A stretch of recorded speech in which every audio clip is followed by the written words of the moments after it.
Regarde si nous ne vivons pas dans un rêve.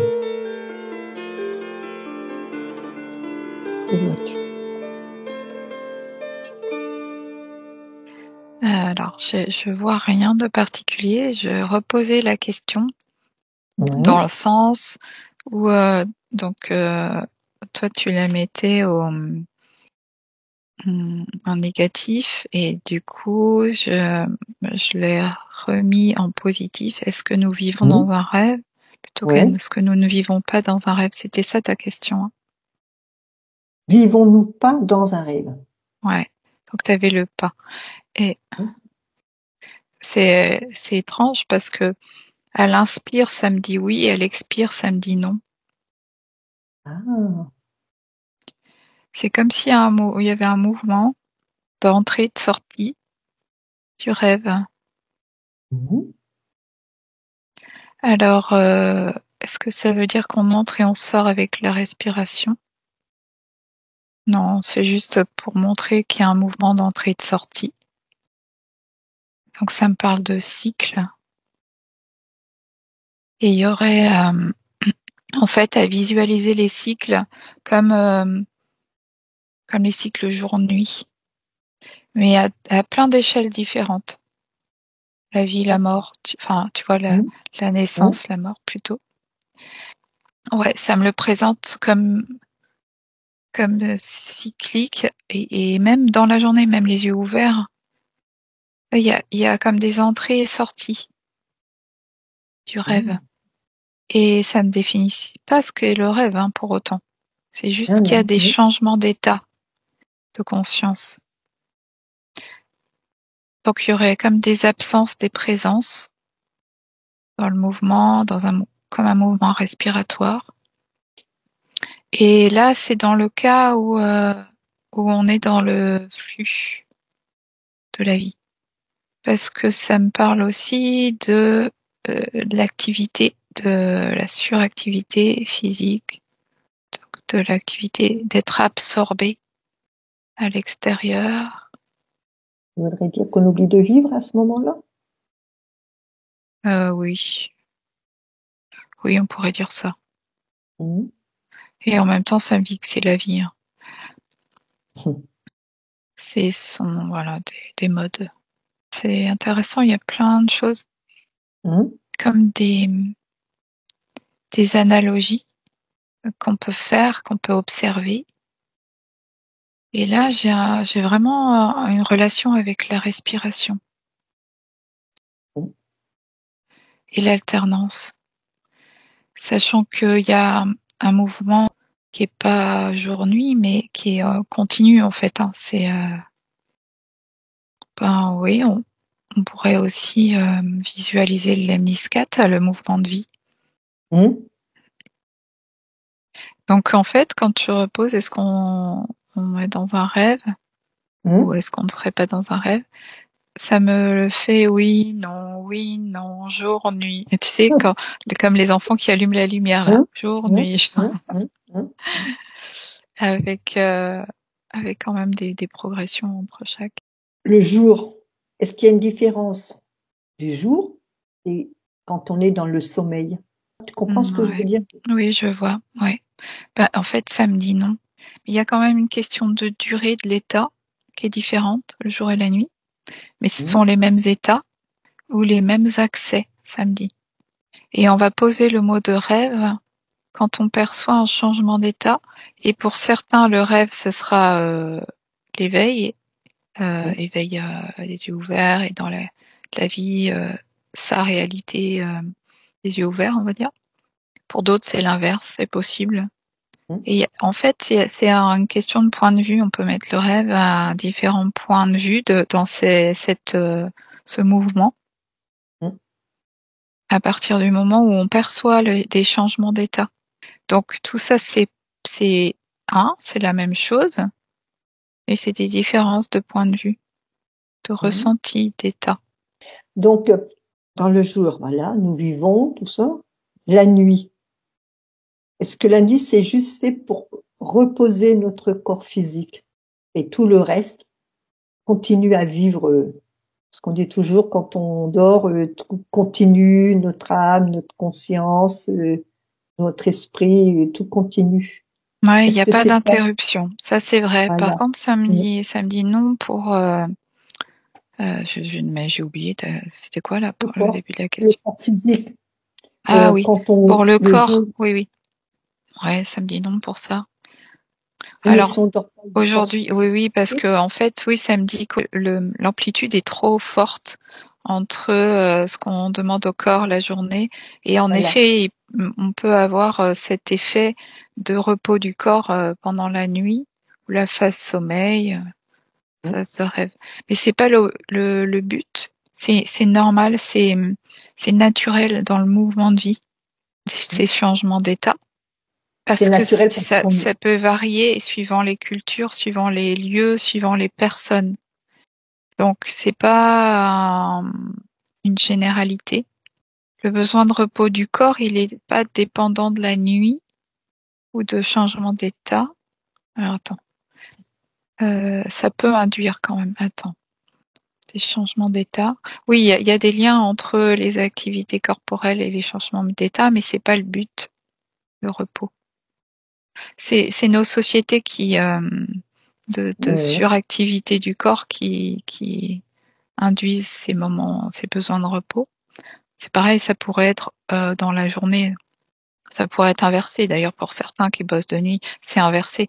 Donc tu vois, c'est pas forcément le sommeil qui a un besoin, c'est que la phase de repos permet l'accès au rêve, au sommeil, au changement d'état. Tu vois, quand on se pose, parce qu'on sent que son corps a besoin, a besoin. ça permet des accès. Si tu as une vie, imaginons, voilà, la vie, ça n'est pas ce qu'on vit, ce qu'on a actuellement. Tu vis tranquille, tu travailles quand tu en as envie, tu manges quand tu en as envie. T'es pas formaté tel truc, tel truc. Est-ce que ça voudrait dire que le corps aurait besoin beaucoup moins de repos? Alors, quand tu dis repos, oui. Je veux Alors, dire, repos se du corps pose, quoi. physique, ouais, se Oui. poser, oui. Et il n'y aurait pas de phase de Plus sommeil calme. non plus aussi. En fait, c'est au cas par cas, hein. Ah oui, Donc, bien sûr. c'est pas généralisable.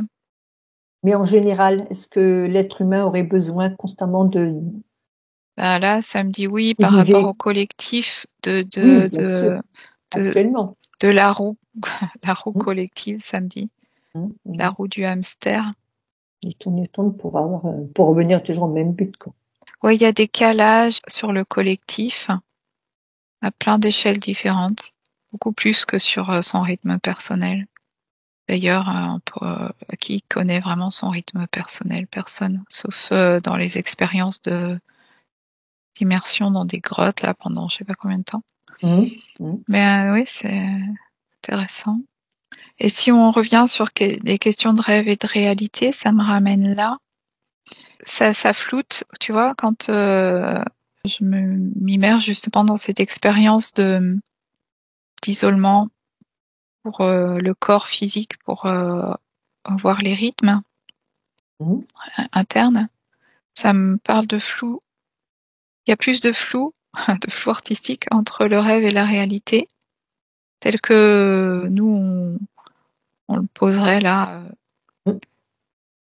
comme différence. Alors, ouais, bien sûr, ça vient me chercher aussi sur la stabilité intérieure. Le centrage, ça peut rendre fou, je comprends. Hum. Ça peut augmenter la dissociation s'il y a une dissociation. S'il n'y a pas de dissociation, ça, au contraire, ça, tu vois, je vois comme si ça remettait tout en phase, en fait. Ah oui, au Soit ça centre. explose, soit ça ramène Hum. au centre. Et là, c'est comme s'il n'y avait plus ni réalité ni rêve. C'était perceptible, c'était possible d'être dans l'unité. C'est un exemple je sais pas le mot juste. Bon, d'unité. C'est le mot unité qui vient. Hum. dans la densité physique. Oui, parce que si on n'avait pas de densité, on n'aurait pas de corps, on n'aurait pas besoin de... On serait qu'une boule d'énergie, on n'aurait pas besoin de dormir, quoi que ce soit. Oui. Et ça, voilà, c'est possible dans cet espace de initiatique. En fait, ça me parle d'initiation. C'est connu des cercles ésotériques, différents cercles ésotériques depuis tout le temps. Enfin, c'est connu depuis la nuit des temps, ça me dit. Oui. Alors, ça me dit aussi qu'aujourd'hui, il y a des personnes qui sont capables d'être dans cet état d'unité, mais ça fluctue. Hors espace d'isolement, sans influence extérieure, sans divertissement extérieur, c'est très compliqué d'y rester. Donc, il y a des va-et-vient. Donc, on pourra aussi poser le mot de rêve là sur cet état-là. De dire que dans cet état-là, mais non, on pourrait s'extraire du mot, de ces mots, et juste considérer les différents états et de voir qu'il y aurait un absolu là derrière. Intéressant. Oui, parce que ce que toi tu dis là, c'est ne plus avoir aucune pensée, être là, c'est tout, être. Oui. Sans voir quoi que ce soit autour de toi, pas d'image, rien. Un rêve, ça, à la base, un rêve, ça te donne des images, quand même, des pensées. C'est différent. Oui. Oui, on pourrait être coupé Des d'un projections. certain nombre de sens. Là, la sensation que j'ai dans ce cadre-là est pas très agréable. D'accord. C'est lourd. Parce qu'il y a un enfermement. C'est-à-dire que si je me retrouve dans une grotte coupée de tout stimuli, on va dire, sensoriel, tu plonges dans tes profondeurs. Hein. En ça, c'est initiatique. Hein. Et par contre, si tu le fais à l'extérieur, c'est-à-dire comme un yogi qui, tu vois, est je vois sur une plateforme, un yogi ou un Bouddha, j'en sais rien, ou sous son arbre, etc. Et dans le monde en quelque sorte, c'est plus léger. Disons qu'il fait abstraction à ce qu'il a autour de lui et il est dans son monde à lui, quoi. Le monde qui est Il est rien. dans dans le monde. Il y a, il y a, bon, et puis il y a tout ce qui est entre les deux. Hein, mais il y a comme deux phases de profondeur c'est comme dans la respiration. Ça me le remet. Je vois comme ces deux extrêmes, être, on pourrait dire dans la lumière et une autre dans l'ombre. Et il y a tout ce qui est entre les deux. C'est comme des va-et-vient entre ces deux phases. Et tu vois, ça peut être le rêve, la réalité, ça peut être, et à un moment donné, ça s'inverse, tout est mouvant, suivant le moment du cycle.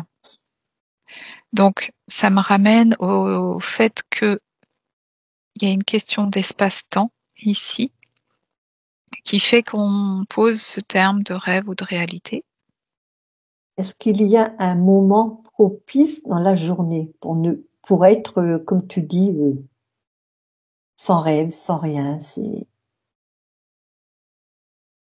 ou c'est Alors, quand on a envie. ouais, juste pour finir, là, ce que je voyais tout à l'heure, c'est que si je m'extrais et je regarde hors espace-temps ou dans d'autres espaces-temps, c'est différent. Il n'y a pas forcément de rêve. Il n'y a pas forcément cette dualité ou cette opposition ou cette différenciation. Ouais. Et du coup, excuse-moi, tu peux me reposer ta question? Est-ce qu'il y a des moments propices, un moment propice dans une journée pour la personne qui a envie être tout simplement, ne plus avoir quoi que ce soit autour de lui, voilà, être comme il devrait, quoi. Oui, il y a des moments propices. Et il y aura des moments propices à chacun. C'est fluctuant. Et comment il peut savoir? Comment cette personne peut le savoir? C'est un ressenti? Ouais, tout à l'heure, ça me parlait d'appel aussi. D'accord. C'est un appel à changer d'état.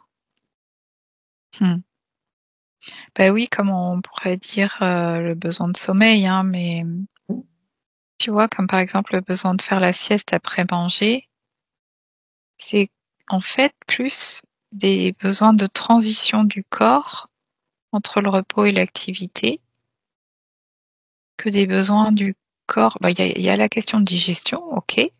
Bien Mais là, sûr. dans ce que j'observe, c'est comme si déjà ce moment du repas est organisé, mis en œuvre, mis en place pour justement permettre ces changements d'état. Tu vois, c'est pas la digestion après repas qui amène. Non, c'est on crée le moment du repas et de la digestion et le moment de la sieste pour permettre ces accès à des Mm. changements d'état. Il Mais ça, faudrait le prendre dans le sens inverse. ouais, mais ça ne peut pas devenir un rituel aussi, ça? La personne qui fait toujours sa sieste après manger.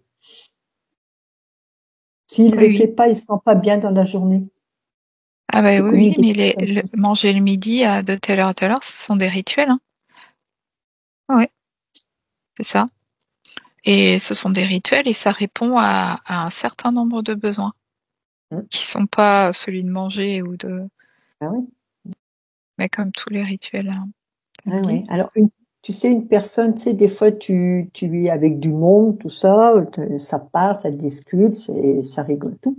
Et toi, tout d'un coup, tu n'es plus là. C'est comme un moment d'absence. Est-ce que Mm. c'est ça aussi? T'entends plus rien, tu es ailleurs. Mais tu sais pas où Oui. tu es, mais tu es ailleurs. Oui, là, ça m'amène sur la question de la pleine présence. Alors, il peut y avoir des ressentis de flottement ou en effet d'être devant un écran de télé et de voir une réalité se dérouler devant soi. Mhm, Il y a un changement d'état, hein. Oui, oui, mhm, mhm, mhm. à ce moment-là. Parce que toi-même, tu ne sais même pas où tu es. Oui. Tu es là, voilà, tu as eu un moment comme si tu avais disparu. Ouais, et comme dans un rêve nocturne, tu peux soit observer et être inactif et ou observer et être actif, acteur, Mhm. comme un Exact. dédoublement éthérique. Ouais.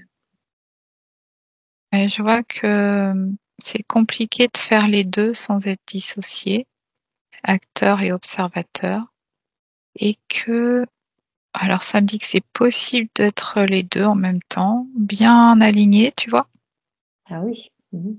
mais que la plupart du temps, il y a un dédoublement, en fait, donc des alignements, et qu'il y aurait un challenge, là, si on peut dire, à être dans tous les états en même temps, ou ces deux extrêmes d'être acteur et observateur en même temps.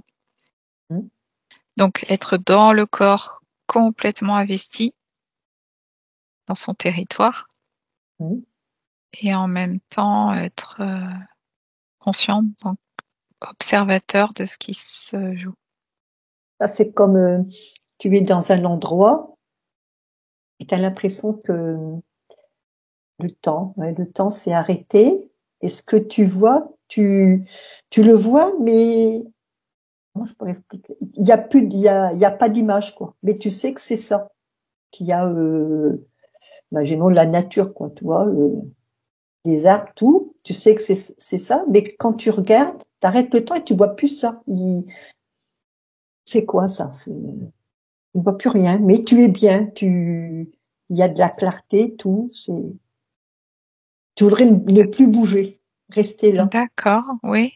Là, ce que ça me renvoie quand tu dis ça, c'est le mouvement de regarder à l'intérieur. D'accord, Je sais pas si ça te parle. Le regard est tourné vers l'intérieur, il est plus tourné vers l'extérieur. Et d'accord. c'est pour ça que j'observais là comment être dans les deux états en même temps. Observateur. Donc quand je dis observateur, c'est observateur de soi-même, hein. bien sûr. Donc de son intériorité, de En qu'est-ce qui mouvement. se vit en soi. Et c'est ça ce que tu dis. Donc c'est là comment je le comprends, c'est le regard se tourne vers l'intérieur. Et donc l'extérieur n'existe plus dans sa forme. Par contre, tu peux le ressentir, le vent et encore. Et encore parfois, tu peux être complètement insensibilisé à l'extérieur en regardant l'intérieur. Et comment et est-ce que c'est possible d'être dans les deux en même temps? En tout cas, c'est compliqué. Le mot compliqué vient. Ça m'appartient, oui. Et pour la plupart sur cette terre ou dans cet espace-temps, pour ceux qui sont dans le même espace-temps, c'est plutôt ce mouvement d'aller-retour, de va-et-vient qui est finalement le mouvement de vie. Donc c'est normal parce que la difficulté, donc quand on est tout en même temps, c'est de fixer et on se rapproche de la mort en fait. On se rapproche de ce qu'on appelle la mort. C'est comme si... Alors, tu vois comment être vivant et en même temps annuler le mouvement de vie, ça paraît impossible. Eh oui. Il n'y a pas de point fixe, zéro ultime, c'est-à-dire où il y a non-mouvement. Il y a toujours... Mais quand tu dis la mort, ça veut pas forcément dire ça. Ça peut être aussi peut-être quelque chose que tu n'as plus besoin et puis pour toi c'est mort. Tu vois? Oui, là, je suis dans le mouvement de vie, donc oui. Bien sûr, il y a des choses qui passent et Voilà. qui se déchargent et qui partent et qui sont plus présents.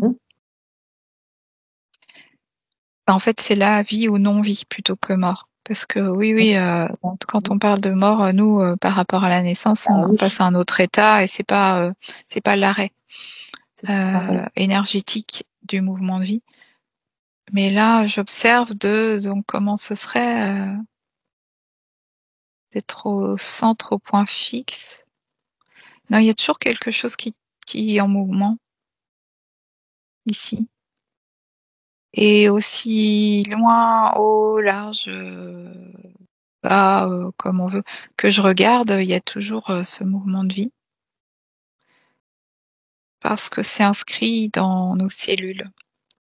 Et que le non-mouvement ou la non-vie n'est pas perceptible,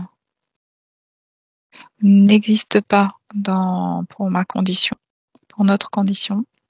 De toute façon, la vie est toujours en mouvement, de toute façon. Que ce soit à l'extérieur ou dans nous, c'est toujours en mouvement. Oui. Rien n'est figé. Ouais, d'ailleurs, ça me montre que une façon d'allier les deux au plus proche, d'être le plus proche de son centre, son point fixe, c'est la mise en mouvement. Et ça me montre la danse, hein, la mise en mouvement du corps et le centrage d'observation à l'intérieur. Mais je vois quand même toujours des infimes allers-retours. C'est bon signe, hein, ça veut dire qu'on est vivant en fait. Ben oui. Et la mise en mouvement, parce qu'on parlait de territoire juste avant et ce mot-là est là aussi. La mise en mouvement de son territoire, de son être, permet de faire circuler et de se connecter à ce moment de vie que nous sommes profondément et essentiellement même, samedi. Et finalement, sur cette voie, on pourrait dire, il y a de moins en moins de différence entre la dualité du jour de la nuit, du rêve ou du non-rêve, ou je sais pas, ou de la réalité, rêve-réalité, chaud-froid, etc. Puisqu'on va percevoir tous les états intermédiaires et il y aura moins de contraste entre les deux. Si on pratique en fait cette approche, si on se donne les Oui, bien moyens de sûr. ça, Bien bien sûr. sûr. Bah là, du coup, ça veut dire sortir des cycles collectifs, imposer Ouais. des croyances, des programmations, toujours pareil. Parce que l'autre question que j'avais, c'était sommes-nous réellement vivants, tu vois? Si on est dans un rêve, est-ce qu'on est réellement vivant? Et là, tu viens de répondre à la question, quoi. Tu vois, à ce genre de questions, on pourrait répondre oui et non facilement, et puis tout ce qui est entre les deux, c'est pareil, hein. C'est dans ce mouvement. C'est un mot sur une énergie, sur une vibration, sur un truc qui nous dépasse, dont nous sommes l'expression. Tu vois, là, je comprends. Enfin, dans tout ça, il n'y a pas de mots à mettre. Quand on est C'est dans la être toujours. perception de ça, direct, il n'y Hum, a pas de mots. hum, Il faut que je m'extrais à un moment donné. Donc, il y a le hum, moment où je perçois, où je ressens, où je reçois les infos, on va dire, où je sens les infos, et le moment où j'exprime, je sors de... Une partie de moi y est toujours et une autre partie est en observation à l'extérieur. Et si je fais l'exercice de percevoir en même temps que je dis, pour moi, c'est deux phases, deux états. C'est dans la perception. Parce que du coup, j'expérimente en même temps. Ça vas-y. me dit que le mouvement de vie est continu, donc Hum, qui s'arrête pas. Mais ce sont les perceptions les ressentis qui sont importantes. Et je peux revenir directement dedans. Je suis connectée, mais tu vois, il y a comme un... C'est marrant, ça coupe quand tu parles comme ça. Ah oui? Ouais. Enfin, ça Ouais, coupe. Je t'entends, mais ta bouche, elle bouge plus. Il y a Ah oui, ah ouais, ça travaille, c'est des dingue, hein. coupures. Hum. Quand tu es dans ce moment-là. Ouais, ouais, il y a comme une Hum, extraction. Hop, je reviens, ouais. je m'extrais, je reviens. Hum, Des ça mouvements fait comme ça. ça. Hum, Ouais. C'est aussi la respiration que je percevais hum, avant. C'est naturel. hum, En tout cas, moi, je connais pas d'autres états hum, encore. hum, Tout est possible hum. pour autant. Parce Mais... que ce que je voulais te dire, quand je t'ai dit ça, le mot réel, vivant, j'ai reçu plein de vibrations intérieurement de moi. Tu sais, comme si tout se mélangeait.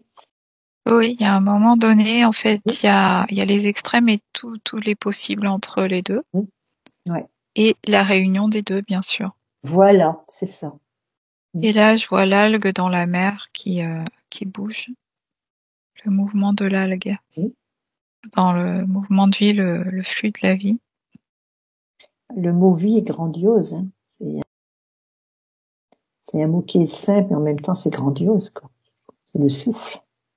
Comme tu disais, c'est la respiration, hein. J'inspire, j'expire. Ouais, c'est surtout une proposition à aller expérimenter au-delà des mots. Ça va au-delà du corps, Hum, au-delà du mouvement du corps. Tout reste en mouvement, même quand on a cette sensation que le corps est immobile, alors même quand on part en hypnose ou quand on dort. Il n'y a pas de réelle paralysie. Il y a des impressions de paralysie, mais c'est pas la réalité. non. Et chacun peut s'emparer de ces mots réalité, rêve. Ah oui, il peut être intéressant d'inverser, oui.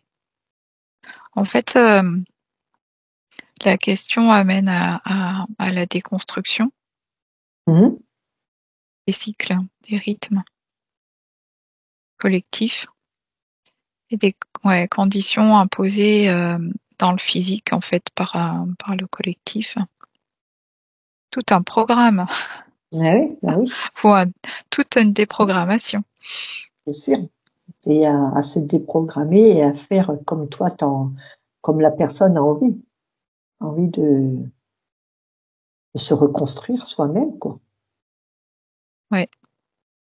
Parce que je vois quand en fait on projette sur le rêve des fantasmes, ça me dit.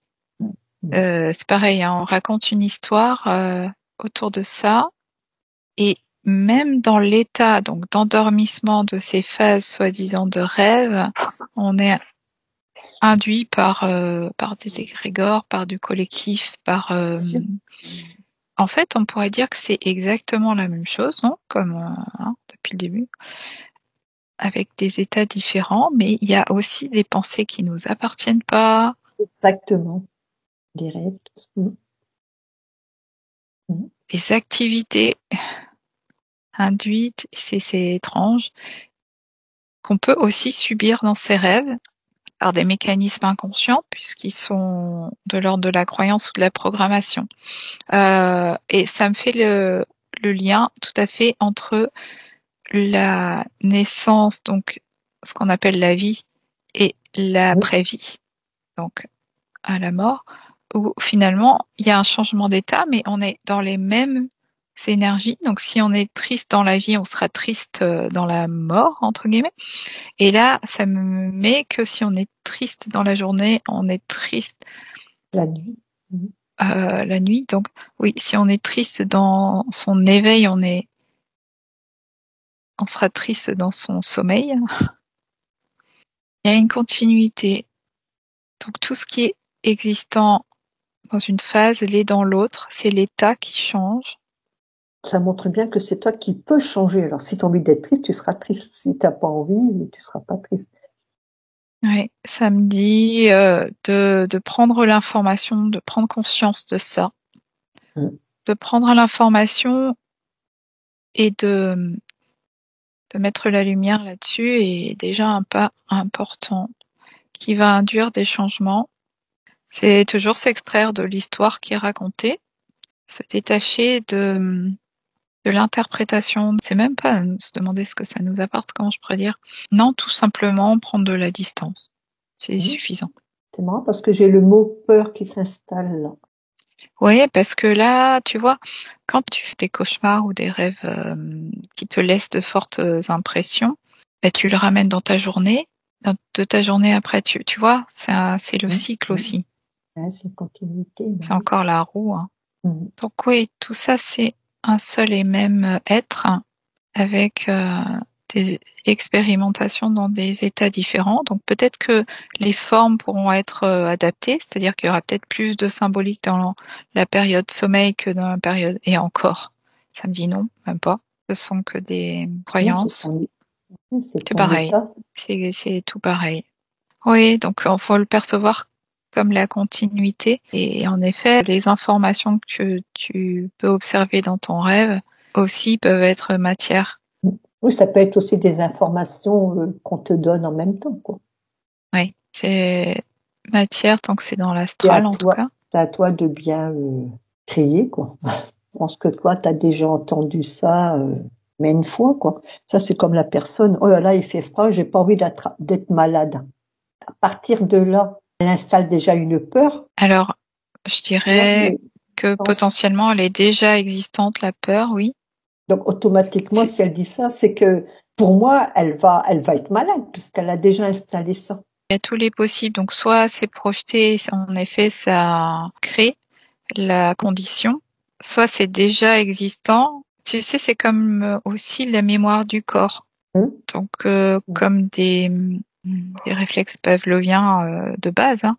C'est pas forcément une peur, ça peut être, ça me dit une sensiblerie. Pas une sensibilité, mais une sensiblerie, pour faire la part. Donc, une dépendance à une peur, oui, qui va gouverner en fait sa vie, ses actes. Mais ça peut être aussi une mémoire de j'ai eu une expérience précédente, donc je vais pas la reproduire. J'ai appris la leçon. Et parfois, tu sais, ça me dit aussi que c'est déjà fait. En fait, la maladie, entre guillemets, le rhume ou je ne sais quoi, est déjà installé. Et le mental se raconte qu'il va l'avoir alors que c'est déjà là, mais pas encore à la conscience physique. Parce que pour moi, je parle pour moi personnellement, tu vas me dire ce que tu vois. Quand je rencontre des gens, ils ont toujours des petits soucis, tout, et puis ils me disent toujours, mais toi, comment tu fais? T'es jamais malade? Ben, moi, je leur dis, mais parce que moi, je ne demande pas à être malade. Moi, je suis en bonne santé. Oui. J'installe ma santé bonne. Je n'attrape pas les virus, comme il y en a qui disent, oh, je vais attraper un virus, je vais attraper. Non, moi, je n'attrape pas. Moi, je laisse passer. Oh oui, c'est un point de vue. C'est aussi le fait que tu as intérieurement la connaissance que ton terrain est stable et que tu vas pas l'avoir. Donc tu peux te raconter que tu décides de ne pas l'avoir. C'est pareil, ça revient au même Oui, en bien fait. sûr. Mais dans tout ça, ce que je veux dire, c'est que si la personne, voilà, elle devrait même pas en parler. Elle Et devrait vivre. peut-être que si elle en parle, c'est qu'il y a un truc à aller voir dans Oui, bien sûr. Oui, son oui. système au niveau du justement du terrain. C'est qu'il y a quelque chose, une alerte, une info Qui pour dit, dire oui. je suis pas sûr de moi là, je suis pas sûr que je puisse donc il y a quelque chose ou un pressentiment. Tu vois, moi je fais toujours attention avec cette question de créer. Je crée ou je crée pas. Parfois, on peut avoir l'impression de créer et puis en fait, on n'est juste que le réceptacle d'une information préexistante. Parce que Oui, tout est instantané, tout se fait en même temps, c'est sûr. tu vois. Donc Oui. de l'œuf ou de la Et oui. poule. Et ça peut être intéressant de pas trop non plus se la raconter ou de mettre de l'émotionnel ou de la culpabilité ou quoi. Juste prendre l'info. Ouais, il y a des mémoires inscrites dans les cellules aussi, faut pas les Sûr. sous-estimer. Donc c'est une information sur la personne à aller regarder, qu'est-ce que ça dit. Au-delà des mots, au-delà des formulations. Et toi, quand tu exposes ton expérience, ça fait résonner aussi chez l'autre peut-être la mémoire de moi aussi j'ai un espace où mon terrain il est stable, fiable, ça me dit. Et comme on peut montrer la voie en étant ce qu'on est, juste tu as le calme en toi, tu Bien montres le sûr. chemin du calme aux autres, hein, de la sérénité, de la paix. Et inversement, Bien sûr. le chemin de la violence, ça marche pareil. Et bien sûr, il y a la question du corps de l'individu qui capte aussi des choses qui lui appartiennent pas, qui appartiennent au collectif ou à son entourage. C'est complexe, d'où l'intérêt Oui, oui, oui. d'observer Mais l'expérimentation pour savoir qui on est. depuis tout à l'heure, tu parles beaucoup du collectif. Donc, quelque part, le collectif peut être bon comme il peut être moins bon, selon les personnes, comment ils sont dans leur état. Et la question, elle est de savoir faire la part Mhm. et toujours pareil, de savoir qui agit à travers nous, Mhm. qui quoi Mhm. agit à travers nous. Est-ce que c'est notre être profond ou est-ce que le collectif, c'est quoi? C'est des Voilà, sommes justement. C'est ce que d'êtres. j'allais te poser la question. Qu'est-ce que le collectif, justement? C'est du mémoriel et c'est manipulable par des consciences qui Hein. ont les clés, les codes, sur d'autres qui sont plus, comme on dit, endormis.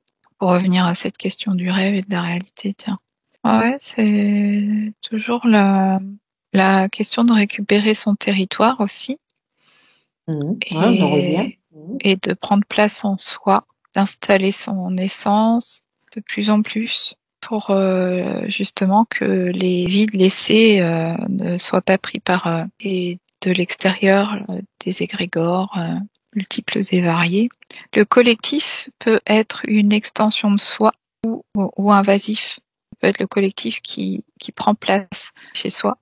Donc voilà, en fait, c'est aussi cette voie-là de regarder à récupérer son espace personnel, son Quand territoire. tu, ouais, quand tu dis le collectif prend de place dans toi, c'est-à-dire d'autres consciences ou toi, t'as, Ouais, quand la conscience n'a pas investi tout ou partie Mhm. de l'être ou l'essence ou autre, la place est libre, hein, donc Ok. par effet de vase communicant, quand il y a du vide, ça se remplit. Mhm. Alors, comme on parle de collectif, tu vois, c'est le truc qui me vient là. On a plusieurs vies en même temps. Est-ce que ça, on peut faire un collectif? Ouais, c'est intéressant. on va pas faire du collectif, on fait collectif. Non, On est collectif. Hum. Il y a des liens, il y a des transferts, des transmissions ou des... alors, ça me dirait plutôt... Connexion. Ouais, des connexions et des influences directes ou indirectes. Alors là, ça me parle de fractal, je sais pas. Oui, ça peut être vu comme des fractales, des projections d'une origine en plusieurs éléments ou sous-éléments même. Alors c'est pareil, il y a tous les cas possibles d'organisation tu vois, par exemple, une conscience qui va se projeter en plusieurs, ou alors qui se projette en une, enfin encore, Oui. en chapelet, tout est possible. Ça parle de constellation. À l'image d'une constellation, tout s'influence et tout est en lien.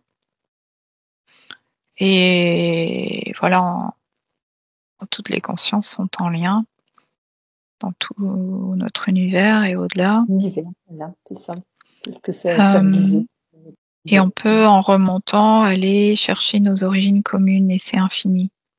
Donc la question du collectif, c'est de quoi on parle. Est-ce que on est un individu et on participe au collectif, donc il y a un mouvement de l'intérieur vers l'extérieur, ou est-ce que c'est le collectif qui constitue l'être? Les deux, mon capitaine, d'un certain point de vue. Mais quand ça me dit que c'est le collectif qui constitue l'être, ça me parle du tout et du un. Et c'est un collectif à un niveau originel. Oui, ça dépend dans quel point de vue tu le vois, le mot collectif. Ouais, parce qu'il y a le mot saint qui me venait, un collectif saint. Saint, voilà. C'est-à-dire ce que ça me disait, là. Dans l'expansion de vie et pas dans l'inverse. Oui, et en même temps, tout fait partie de la vie. Parce que quand on dit on est individuel, oui, on est individuel, mais quelque part, en profondeur, on n'est pas individuel, puisqu'on a plein de conscience ailleurs de notre propre. Ouais, là aussi, c'est un petit peu de tout, en fait. Tout est instantané. Comme à l'image des constellations, c'est qu'il y a des influences énergétiques, que le positionnement où se trouve un astre, ou on pourrait dire un être, influence les autres et est influencé. Il est pas là pour créer, ça me dit non, il est dans la création à cet endroit-là pour une raison de la logique de la conscience qui crée. Tu vois, à chaque fois que je dis ça, ça crée, ça me ramène au-dessus et en me disant c'est comme une illusion de créer parce que même ce mot-là en fait est pas juste. C'est vibratoire. C'est de plus en plus complexe, compliqué de poser les mots. Bien sûr. Ouais. Parce que tu es en dehors de... Ouais, parce que là, à force d'avancer dans l'hypnose, ça me ramène à chanter le mental. Et donc, à évacuer toutes ces notions égotiques, même de la création. Oui, on peut aller très loin. Et là, le pouvoir créateur disparaît. Tu vois, tout ça, toutes ces notions-là disparaissent à un moment donné.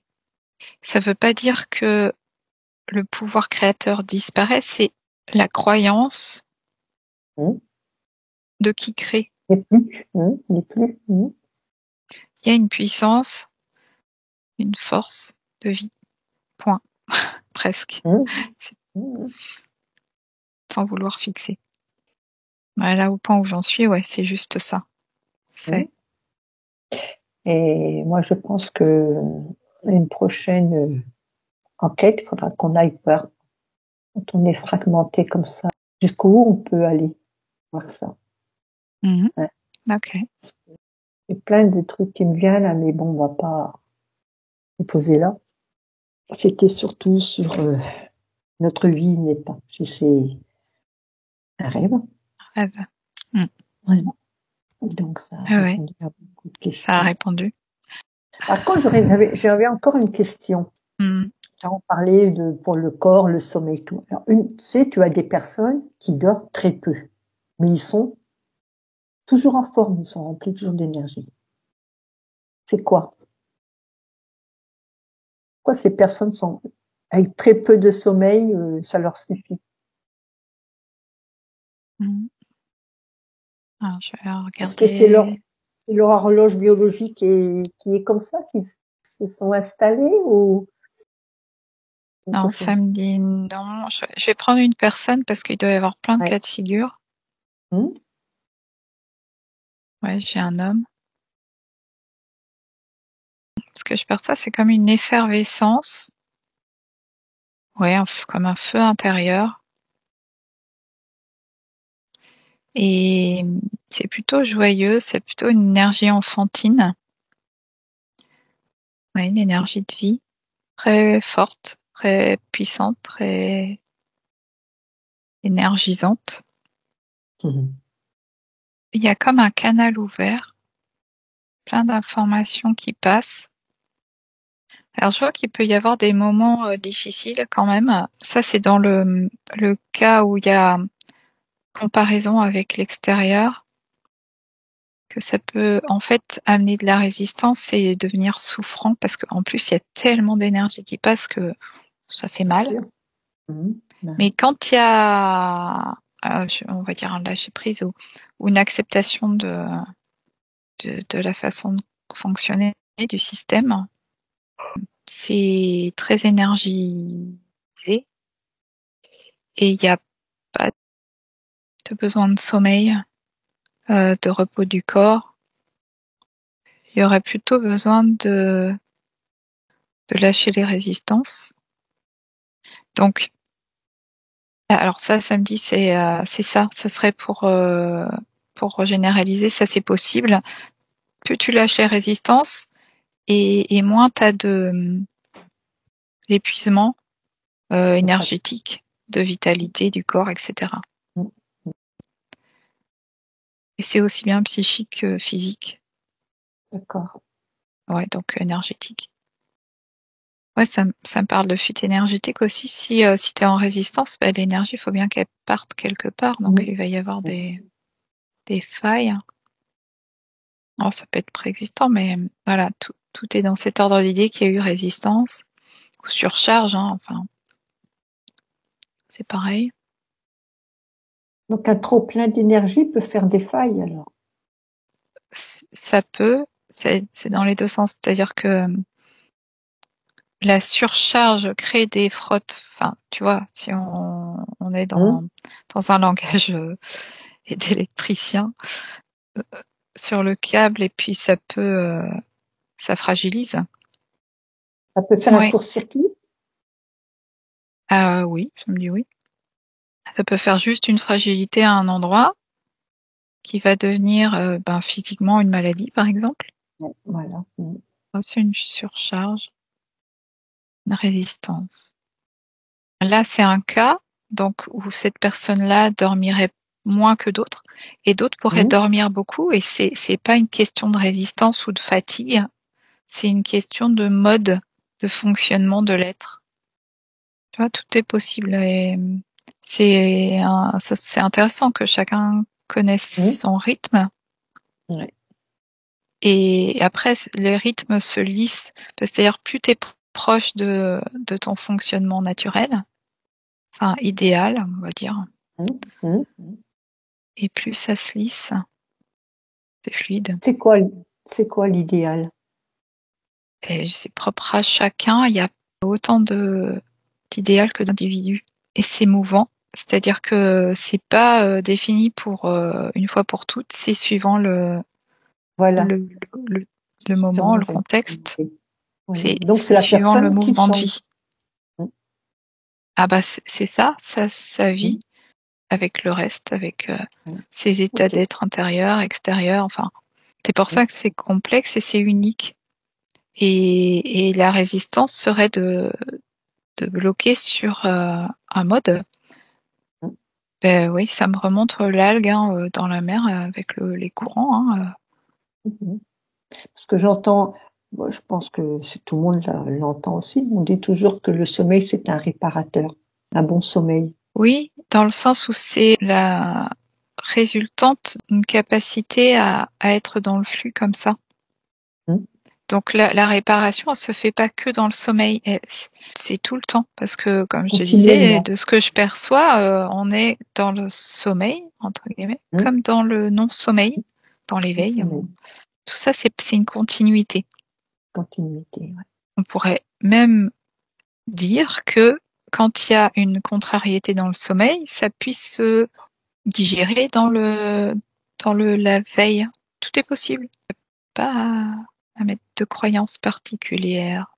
Donc l'activité jour est réparatrice d'une activité nuit problématique, tu vois, par exemple. C'est tout à fait possible. Oui, donc quand tu te lèves le matin, que t'es rendu compte que ta nuit n'a pas été très agréable, le matin tu te lèves, tu te dis bon bah allez hop, par exemple. Ma journée va être superbe et je me coupe de tout ce qui s'est passé pendant mon sommeil. Je vais aller vers des choix, vibrations, rire, danse, enfin je sais pas, évacuer. Ne pas rester dans ce que tu as vécu la nuit. Oui, c'est ça, faire circuler les énergies, ouais, parce que les charges peuvent s'accumuler en effet n'importe quand. Et à n'importe quand également, on peut les libérer. Ça, c'est un outil important, ça. C'est tout simple à faire. Et ce qui est intéressant, c'est de voir que chacun a ses modes de fonctionnement, en fait, et que ça s'adapte aux besoins à chaque fois. Et qu'on est tous différents. Comment dire? Ça me dit que la différence est essentielle. Et cultiver sa différence est essentiel. Bien sûr. C'est la richesse de ces expériences. Ouais, parce que ça ramène en fait à l'expression de soi et la richesse de son unicité. Parce que c'est ça l'intérêt dans l'expérimentation de l'être. Sa musique en fait, sa propre musique. Oui, voilà, la musique. Donc en conclusion, Marie, à ceux qui vont regarder cette enquête. Oui, là, je termine sur la connexion à sa propre musique et il n'y a pas de début ou de fin. Là, dans notre existence, elle est continue. Il y a des modulations, mais elle est continue. C'est intéressant. Voilà, c'est tout pour moi. La continuité. Eh bien, je te remercie. À bientôt. Merci Marie. Merci.